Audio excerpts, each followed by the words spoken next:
Hello everyone, welcome to lecture 16 of the online course on modern display technologies, flat panel displays. Today's lecture will continue our discussion on light propagation, and then we'll come to a new topic, that is electric field effect in the liquid crystal displays. Here is the lecture outline. We'll discuss about the orthogonality of the eigenmodes. Then we'll talk about the polarizers in liquid crystal devices, talk about the different types of polarizers and the transmittance, extinction ratio and leakage in crossed polarizers, and the problem of viewing angle in the LCDs. Then we will have an overview of why electric field matters for liquid crystal displays, and we will also see the effect of electric field on liquid crystals. We will discuss about dielectric interaction in nematic liquid crystals and see the reorientation under dielectric interaction, and also discuss the field introduced orientational order. So, let us begin with the orthogonality of eigenmodes first. Basic properties of eigenmodes we have seen already, that in a uniform anisotropic medium, light has two eigenmodes E1 and E2, okay, and both eigenmodes are basically linearly polarized, and their polarization directions will remain invariant during the propagation. And we will also seen that the corresponding refractive indices are N1 and N2, okay. And these eigenmodes have some special orthogonality properties, something like S cap EI DI. So, they are involved in the orthogonality, okay. So, let us see the diagram that shows the propagation direction, which is S cap, and these are the two eigenmodes. One is along E1, another one. So, E1 is basically orthogonal to this plane, okay, and then you have E2 that basically lies within this plane, but it is orthogonal to this particular S factor, okay. So, you can see that this S cap is having a polar angle of theta, and there is this plane has a azimuthal angle of psi. So, what are the properties of these eigenmodes? First one, we have seen that di is perpendicular to the propagation direction S cap. Di is the electric displacement of both the modes will be perpendicular to this direction. So, for each eigenmode you can write S cap dot di equals to 0, I will be 1 or 2, for both it is same. Therefore, the electric displacement vector is perpendicular to the propagation direction. Coming to the second property, you will see that S cap, EI and DI, they basically lie in the same plane. But how they are related, you can see from here that the displacement field of the eigenmode, that is di, can be written as Ni square divided by C square mu naught into Ei minus S cap dot Ei into S cap, okay. So, this equation basically shows that how di can be obtained from Ei and S cap, okay, and this also tells that they all lie in the same plane. Now, the third property is the orthogonality relation. So, the displacement vectors of the two eigenmodes will be also mutually orthogonal. So, d1 dot d2 will be 0, and you will also see that d1 dot e2 will be 0 and d2 dot e1 is 0. That means each displacement vector is also orthogonal to the electric field of the other eigenmode, okay. So, how do you physically interpret this mathematical relations? So, we need to understand that in a anisotropic media, the electric field E is not always perpendicular to the propagation direction. Generally, you will see that E1 is not perpendicular to S cap, and so is E2, okay. So, E1 dot E2 will be non-zero, that means they are not perpendicular to each other. But if at least one eigenmode or eigen electric field is perpendicular to S cap, then you can prove that the two electric fields of the two eigenmodes will become orthogonal. So what you understand that in an anisotropic medium, the displacement fields D1 and D2 are always orthogonal, but the electric fields E1 and E2 are not necessarily orthogonal. They can be orthogonal in a special case. Now with that, now let us look into the practical application here, because we will be talking more in terms of liquid crystal devices which are used for display technology. Okay. So let us see how polarizers in liquid crystal devices work. Okay. The polarizers are essential components in many liquid crystal devices. Mostly sheet polarizers are uniaxially anisotropic in absorption. Uniaxially means they are basically along one axis they are anisotropic.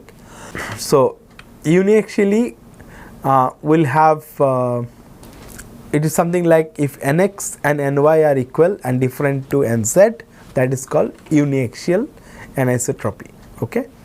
So the two components of your index ellipsoid are basically same, the third one is different, that is uniaxial. When all the three are different, that is called biaxial. Okay, biaxial.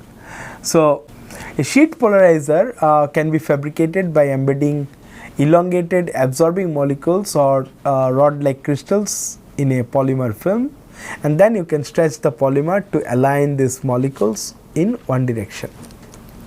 So what will happen, this embedded molecules will absorb light strongly when electric field is aligned parallel to their long axis.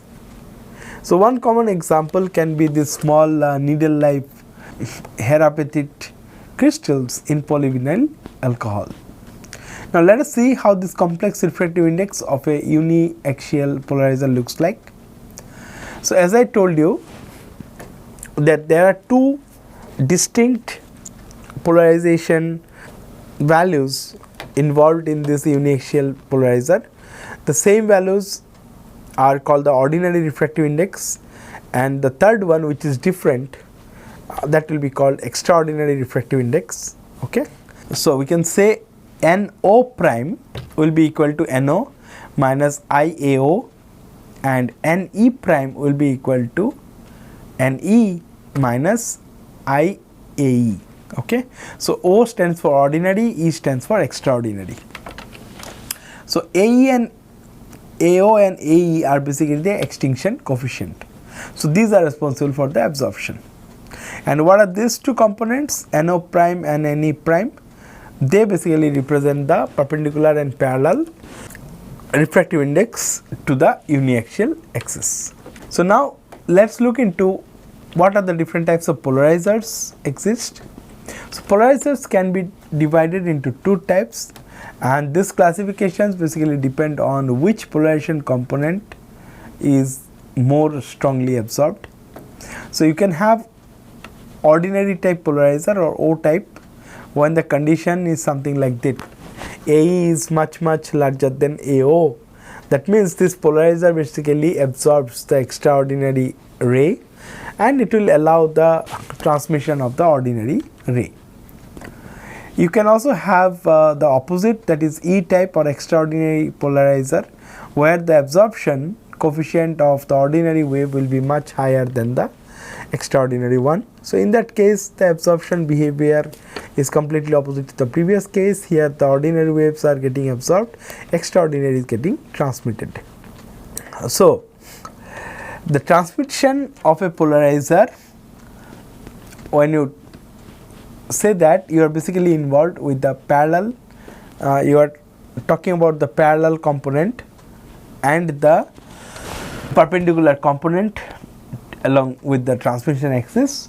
So parallel component is T1, that is given as e to the power minus 2 pi a min divided by lambda into h, and the perpendicular component for the transmission axis is T2, that will have e to the power minus 2 pi a max. So here it is min, here it is max, divided by lambda into h.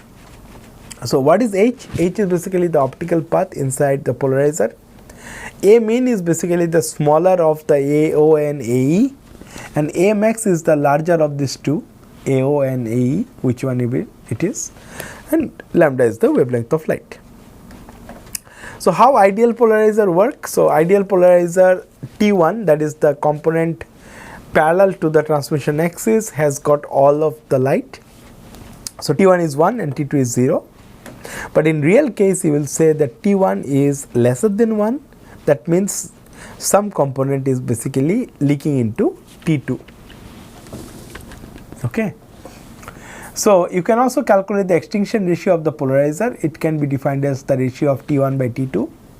So higher extinction ratio, the better it is, means closer to 1, it is going to be an ideal polarizer. Okay. And when you use unpolarized light for a polarizer, the transmittance T can be calculated as T1 plus T2 by 2, because it has got both components parallel and perpendicular to the transmission axis. So you have to basically average it out. When you have two parallel polarizers, you can get the transmission as T1 square plus T2 square by 2. And if you have two crossed polarizers, which are basically 90 degree apart from each other, like the alignment, so in that case T can be calculated as T1 into T2 by 2. So you can see that when you have T1 into T2, if 1 is 0, the entire thing can be blocked. So you can use cross polarizer to ideally block most of the light. But you will see that in the case of oblique incidence, there is leakage from this cross polarizer, because some light will leak even if the polarizers are ideal, and this happens because the eigenmode directions, they basically change with the viewing angle, and the leakage basically depends on the polar angle theta and also the azimuthal angle psi. And this is an important factor that limits the viewing angle of the LCD. So this is where we are getting into the practical problem of a LCD display, because this is inherent to the display, right? So what is the problem associated with the LCD viewing angle? So we have discussed about leakage, where T2 is non-zero, whereas it should be ideally 0. And because of that, the leakage basically is creating imperfect dark state. So when you want a complete zero transmittance from your cross polarizer, that means you don't want any light, still there will be some light. So your dark state is not so dark. So ideally what is happening, the black region is apparently appearing gray when the viewing angles are large. So here you see a isotransmittance diagram of the crossed polarizers. The black basically tells you the low transmittance, and the brighter it gets, it tells you about higher transmittance. So you can see at different, okay, these are phi, okay, and this is how your theta increases. So when theta is 0, you get perfect black, but when you keep on moving at different other angles for viewing, you will start seeing less darker regions. Okay, so the leakage is basically very low near the normal incidence, and whenever there is low leakage, you will get very dark spot, okay, or the black ones. When there is high leakage, you will start seeing whitish, okay, and you can also see that as you keep on changing your viewing angle to a larger angle, the leakage basically increases. So if you extract the data out of this, you can see that the transmittance at 90 degree, theta equals 90, that is this particular circle, it's only 0.5, okay. So it's almost bright, okay. For 30 degree, it is very low, it's only 0.01, so it's a very good dark. So till 30 degree viewing angle, you are safe. So when you go to 60 degree, you are starting to get some light out of this dark region, so you get something around 0.18, but when you reach 90 degree, that means you are looking orthogonal, you are start seeing complete bright. So what is important is that you will never see anything so large angle, okay, but you can always be within this range, and that is starting to show some whitish, but till 30 you are pretty much good. So people basically use composition films to reduce these leakages. So now let us look into the effects of electric field on liquid crystals.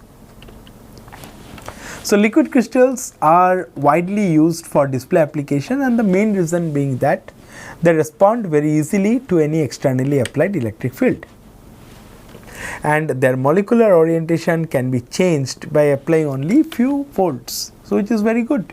That means the liquid crystal cells consume very little energy, and this is because that the liquid crystals have very high electrical resistivity, and the reorientation could change their optical properties strongly because they show large birefringence. Bi means two refracting index based on two different directions.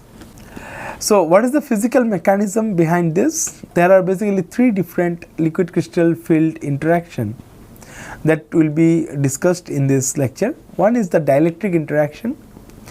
So here the applied field basically induces a polarization in an anisotropic liquid crystal, and the torque reorients the director, and it can also change the orientational order parameter S. Then there is flexoelectric effect, where the director deformation in non-cylindrical molecules can induce spontaneous polarization. Inverse effects, where the field induces deformation without any threshold. And the third one is the ferroelectric interaction, where the chiral smectic Sikdar liquid crystal has intrinsic spontaneous polarization. So this could allow microsecond switching, and they are bistable, which enables passive display matrices. So all liquid crystal display modes like TN, which stands for twisted nematic, then IPS is in plane switching, VA is vertical alignment, FLC is ferroelectric liquid. Okay, so the first three are basically a type of TFT LCD panels. Then FLC is a specialized type of liquid crystal, and SSFLC is basically surface stabilized ferroelectric liquid crystal. This is a special configuration of FLC. So in this, they all rely on field director and cap coupling mechanism. Understanding them quantitatively is essential for making any device design. So let us look into the dielectric interaction in nematic liquid crystals. So you take uniformly oriented uniaxial nematic liquid crystals which are having rod-like molecules. So this will be the director position for this nematic phase of the liquid crystal. So this type of liquid crystal will have d infinite h symmetry, so which is basically continuous rotational plus reflection symmetry, and the permanent dipole average will be 0 here. That means no spontaneous polarization, right? The continuous rotational symmetry axis is also parallel to the liquid crystal director and cap, and the material remains unchanged for rotation around end cap. So it also remains unchanged under reflection about a plane perpendicular to this end cap, right? So the question comes, why nematic liquid crystals are considered dielectric? So in the absence of an external electric field, the nematic liquid crystals show non-polar cylindrical symmetry. So if molecules have a permanent dipole along the long axis, the dipoles are equally likely to point up or down along the direction of the director. If the molecules have a dipole perpendicular to the long axis, in that case the dipoles are equally likely to point in any perpendicular direction. Therefore, you can say that the net spontaneous polarization will be 0, right? So you can say that uniformly aligned nematic liquid crystals basically behave as dielectric, where the net spontaneous polarization is always 0. Now, what happens when it interacts with electric field? There is a reorientation. Okay. So under an electric field, there will be polarization induced in these nematic liquid crystals, and the induced polarization basically depends on the angle between the electric field vector E, okay, and the director n cap. So we know that the permittivity is different along parallel and the perpendicular direction of the director. That means you can define parallel susceptibility as chi parallel and perpendicular as chi perpendicular.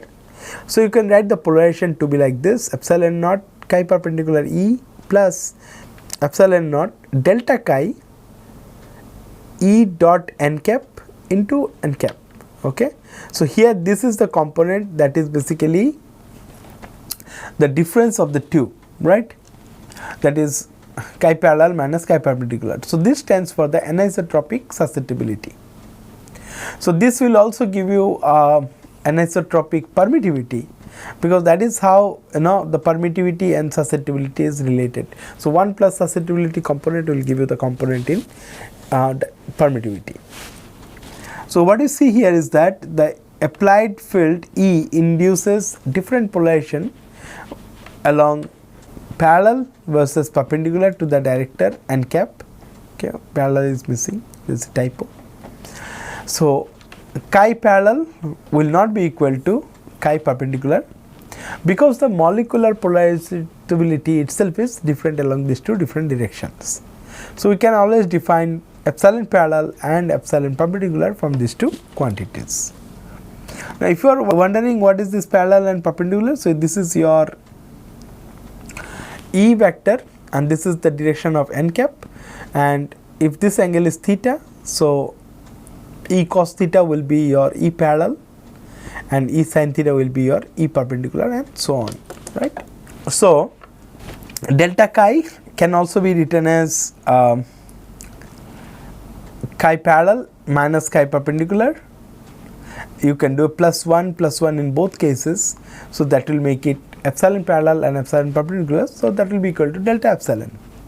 So what we understood, that this is the anisotropy, right. So you can calculate the electric energy density F electric for this case, which is minus half P dot E. Okay, so you can take P from here, is already there, so you get half epsilon naught chi perpendicular E square minus half epsilon naught delta epsilon E dot n cap whole square. So here the first term is independent of the director orientation, because n cap is not present here. However, the second term is basically telling you the dot product, that means the angle between E vector and the n cap is coming into picture here. So this basically controls the liquid crystal reorientation. Okay. So this I have already discussed, that you can get E parallel by this E dot n cap into n cap. So this is basically the E parallel, and whatever is this component, the remaining component will be the E perpendicular. You can simply calculate it from the sin theta component. Okay, because whatever is here, whatever is not included here will be included in this. Okay, so you can also write E perpendicular as E minus E dot n cap to n cap, this one. So if delta epsilon is positive, you have positive dielectric anisotropy. In that case, the free energy, electric energy E F electric can be minimized when E dot n cap is basically maximum. That means the liquid crystal molecules will tend to align parallel to the electric field. Typically that is the case for most cyanobiphenyl nematics, and you will see that delta epsilon is typically from plus 5 to plus 30. You also have the other case where delta epsilon is basically negative. So here F electric can be minimized when E dot n cap is basically minimum, and that happens when the liquid crystal molecules basically tends to align along the perpendicular to the electric field. And typically the fluorinated pneumatics which are used in FFS and IPS modules, they basically have this kind of characteristics. Their delta epsilon can be typically -5. So, energy scale example, if you see, if you take suppose delta epsilon to be 10, electric field to be 1 volt per micrometer, you will see that the energy comes out to be around 44.2 joule per meter cube. So, this energy drives the field induced reorientation of the liquid crystals. There are field induced change in the orientational order also. External electric field not only align the liquid crystal, a strong field can also change the scalar orientation order parameter S itself of that molecule. So, for molecules with positive polarizability anisotropy aligned to the electric field or aligned along the electric field, the field basically suppresses the thermal fluctuation and it will increase the order parameter S. And there is something called paranematic phase. So, even above the nematic isotropic transition temperature T and I, okay, you can see that an electric field can induce partial nematic order. So, this field induced ordered state is basically called the paranematic state. So, typically at low field the induced order is small, but as the temperature decreases, a paranematic transition occurs or it takes place, and at this transition S changes discontinuously. So, you can use the Landau de Gennes theory to see that when the liquid crystal director is basically parallel to the field, the free energy density of a liquid crystal in an electric field can be calculated as F equals -half epsilon naught epsilon parallel is square plus half A T minus T star into S square minus 1/3 of B S cube plus 1/4 C S to the power 4. So, here A is positive and B, C they can be negative also. So, these are basically A, B, C all are basically independent temperature coefficients and T star is basically the supercooling temperature. So, how the field coupling with order parameter takes place? Since the dielectric anisotropy delta epsilon depends on the order parameter, you can express S parallel as a function of S. So, you can take epsilon parallel plus 2 epsilon perpendicular as constant, and we have seen that delta epsilon can be taken parallel to S with delta epsilon naught under the 0 field at order parameter S0 when the field is basically 0. So, you can calculate epsilon parallel as 2/3 dot delta epsilon, that the anisotropy in permittivity when the field is 0 times S divided by S naught plus some constant. So, when you substitute this into your F expression and you drop the constants, the free energy equation becomes simpler. It looks like this: F equals -half epsilon naught alpha E square into S plus half A T minus T star into S square minus 1/3 B S cube plus 1/4 C S to the power 4. So, here alpha is basically 2 delta epsilon naught, okay, under the 0 field divided by 3 S naught. So, what you see here, because this term is negative when your delta epsilon is positive, that means it will basically, the field will lower the free energy when S increases and the field will drive the system towards higher orders. So, we can define normalized free energy and the equilibrium condition from there. So, if you consider the normalized field E to be epsilon naught alpha E square by 2 C, normalized temperature as A T minus T star by C and beta as B by C, you can actually write the expression for normalized free energy as F by C will be equal to minus ES plus half T S square minus 1/3 beta S cube plus 1/4 S to the power 4. So, equilibrium order parameter will happen when the derivative of this with respect to the order parameter is 0. So, you take dou F by C by dou S will be equal to 0. So, this becomes 0.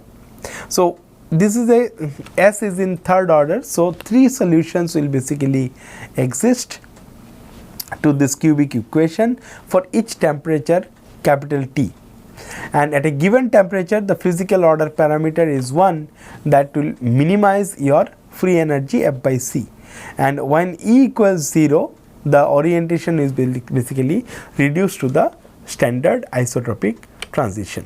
So we can see about this nematic to nematic transition. So at low electric field the induced order parameter in the paranematic phase is small.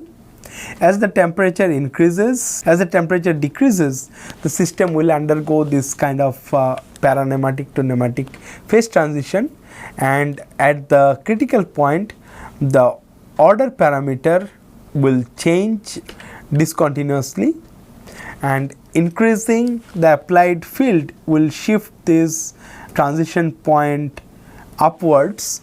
Okay, so you can see it from the figure itself. So what is the relation? The transition temperature will increase proportional to E square, and higher the magnetic field you will see a reduced jump in the order parameter, as you can see here. So when the applied field is increased above the critical field EC, you see that the jump in the order parameter will become 0. So delta has become 0 above this. So therefore above EC the transition of the order parameter becomes very smooth other than being abrupt. So with that we will conclude this lecture. If you have got any query regarding this, you can drop an email to this email address mentioning the course name in the subject line. Thank you.